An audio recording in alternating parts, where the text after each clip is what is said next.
Welcome back, family, to Sacred and Satisfied. I'm Dr. Belinda Newkirk, and we're going to discuss this week about what you learned at home about sex. Now, before we ever dated, before we went to church, before we even read the Bible for ourselves, we learned something about sex at home. Okay? So today's episode, we're going to talk about saved household sexual views. Saved household sexual views. Because many of our struggles didn't start in sin, they started in silence. They started in silence. For many households,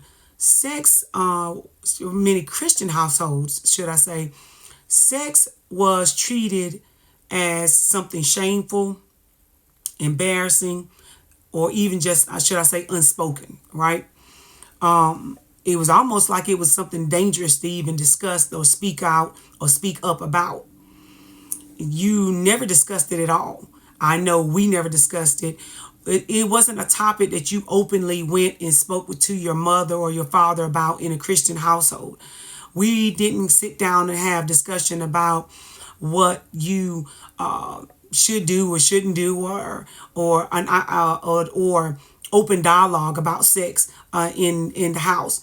It wasn't a topic that we bring up in conversation. It was just something that was just unspoken thing that was never talked about. It wasn't even talked about amongst siblings.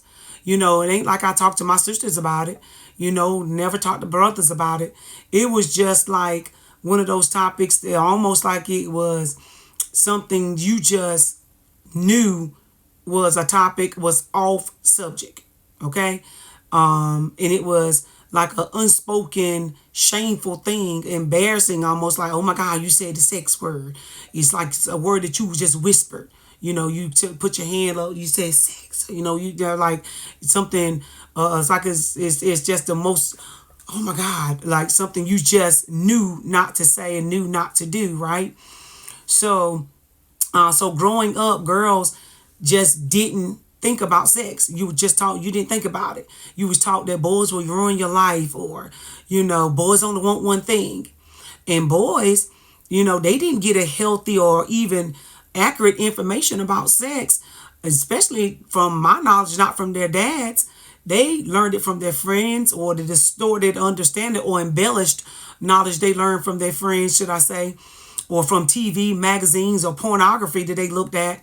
So they had this knowledge of, should I say, the veil of silence that they knew, because men are known by the silence that they keep. So they kept it to themselves. You go out there and do what you do. You just keep it to yourself.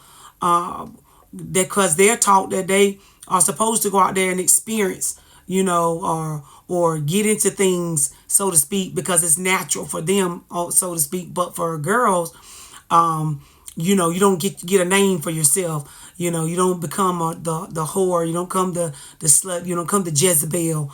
But boys are, it's like an unspoken word for them to go out there to get all you can and get to know it or do what you do. But it's kept in silence. And what you do, and you keep to yourself.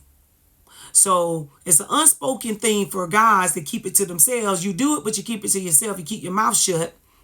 And long as boys are taught to provide and take care of the household, in the Christian household, you take care of your household, you're doing what you do.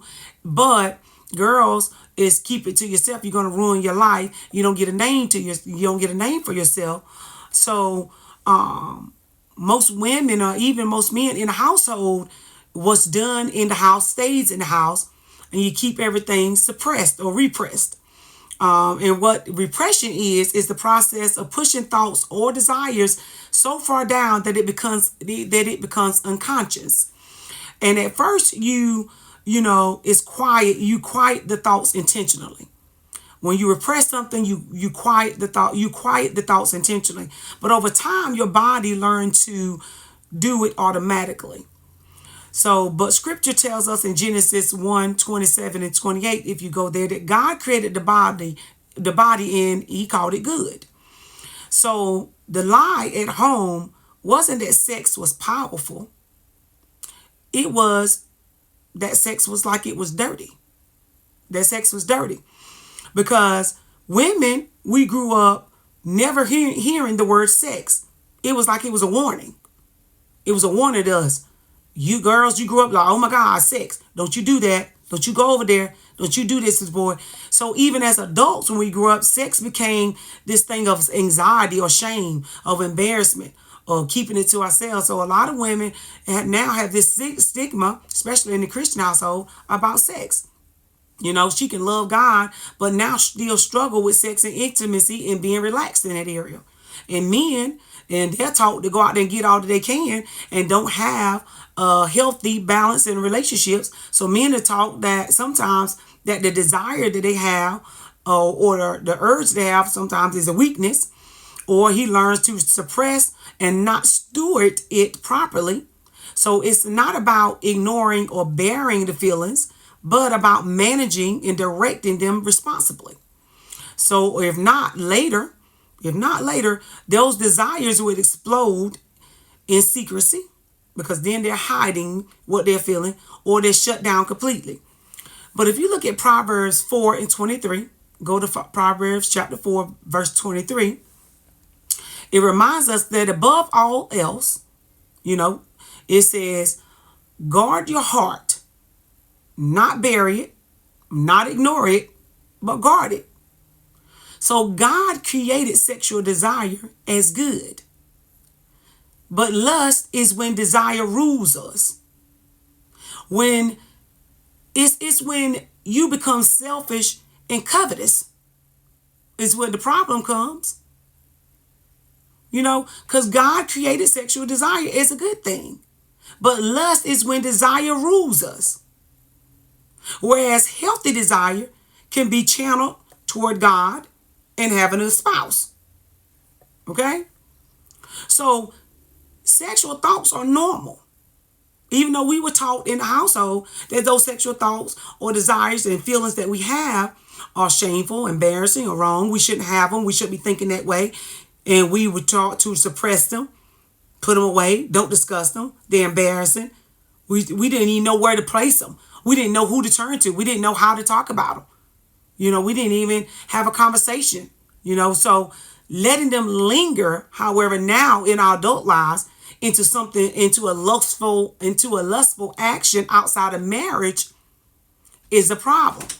It's a problem. So Matthew 5 and 28, go there. It says, but I say, anyone who even looks at a woman with lust already committed adultery with her in his heart. Not just women. I want to correct that. Men, and women, we do that to men. So it says anyone who looks at a woman with lust already committed adultery in her heart. And women, anyone who looks at a man with lust already committed adultery in her heart. So, because we can look at a man with the same lust as a man can look at a woman with the same lust. So it teaches us that intention matters. Intention matters. Meaning, lustful intent is as serious as the physical act, emphasizing that sin begins in the heart and mind. So not just in actions. Sin begins in the heart and mind. So, for example, masturbation outside of marriage is sinful. All right? And you're thinking just because you're not touching anybody, just because you're not fornicating, that you're doing good. But masturbation outside of marriage is sinful. Not because desire is evil, but because sexual release was designed for covenant. Sexual release was designed for covenant. So repression says don't feel. When we talk about repression, those feelings that you're trying to repress, it says don't feel. But God says feel, have the feelings, but be wise. Feel with wisdom is what he's saying. Now, let's look at repression, okay? Now, repression says don't feel. When you looking at numbing your emotions, so to speak, and you trying to ignore those feelings, and you're viewing them as a hindrance or dangerous because you don't like the way you feel.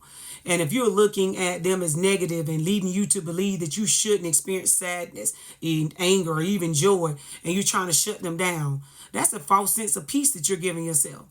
And while you're attempting to avoid that pain or repress, and you're creating an internal disconnect within yourself, you're leading yourself to have deeper issues, because feelings are are your natural signals from God. Okay, because God says He wants you to feel, but He wants you to feel with wisdom. So those emotions are your guide. So God gives you emotions as signals but they are not the final authority. They point you to deeper truths or needs that you have. Now, wisdom is something you should have above all. When feelings conflict with, feelings shouldn't conflict with God's word. So we ask God for wisdom. So if you go to James chapter 5, James chapter 1, verse 5, okay? James chapter 1, verse 5. It says, if you need wisdom, ask our generous God, and He will give it to you. He will not rebuke you for asking. So if you need wisdom, go to God. He won't rebuke you for asking. So spiritual maturity means trusting God's promises, even when you don't feel He's present. Choosing belief over emotional experiences. You got to choose the belief over your emotional experiences.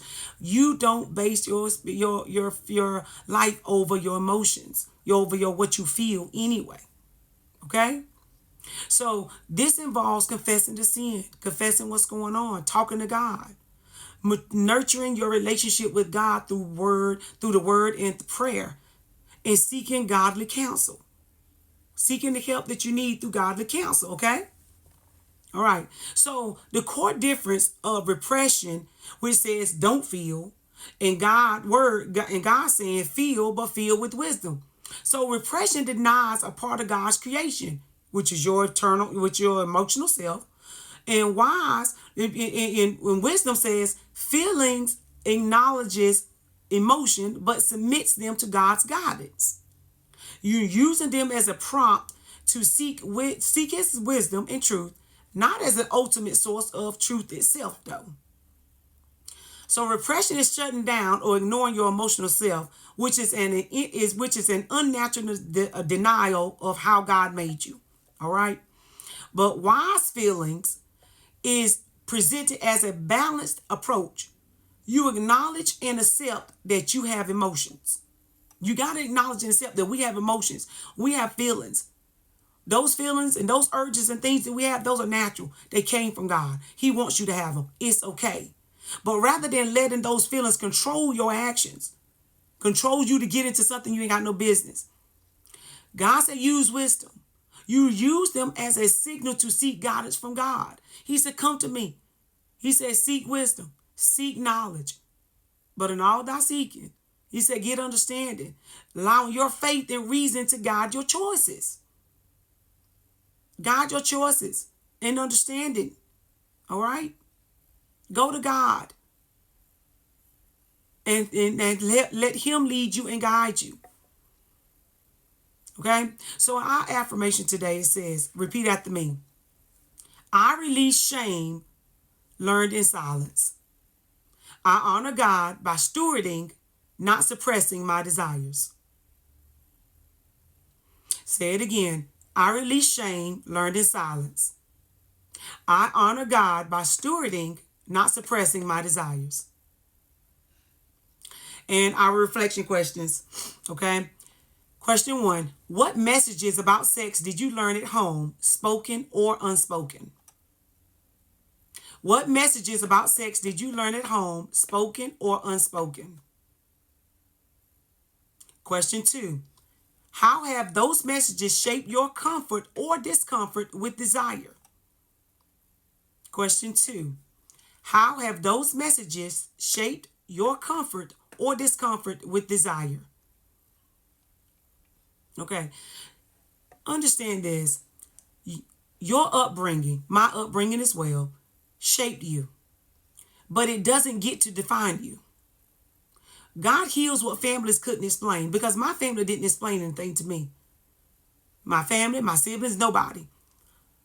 I learned by trial and error, and I've made a lot of errors. I've made a lot of mistakes, a lot of bad choices, a lot of bad decisions. Because it was a lot of unspoken things that should not have happened, a lot of choices, lot of bad choices that I should not have made.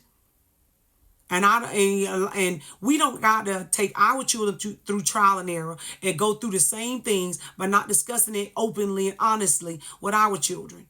Okay? So remember, God created sexual desire as good, but you have to actively choose to honor God with your body and mind. So God don't want you to repress anything. God says he wants you to feel with wisdom. Okay?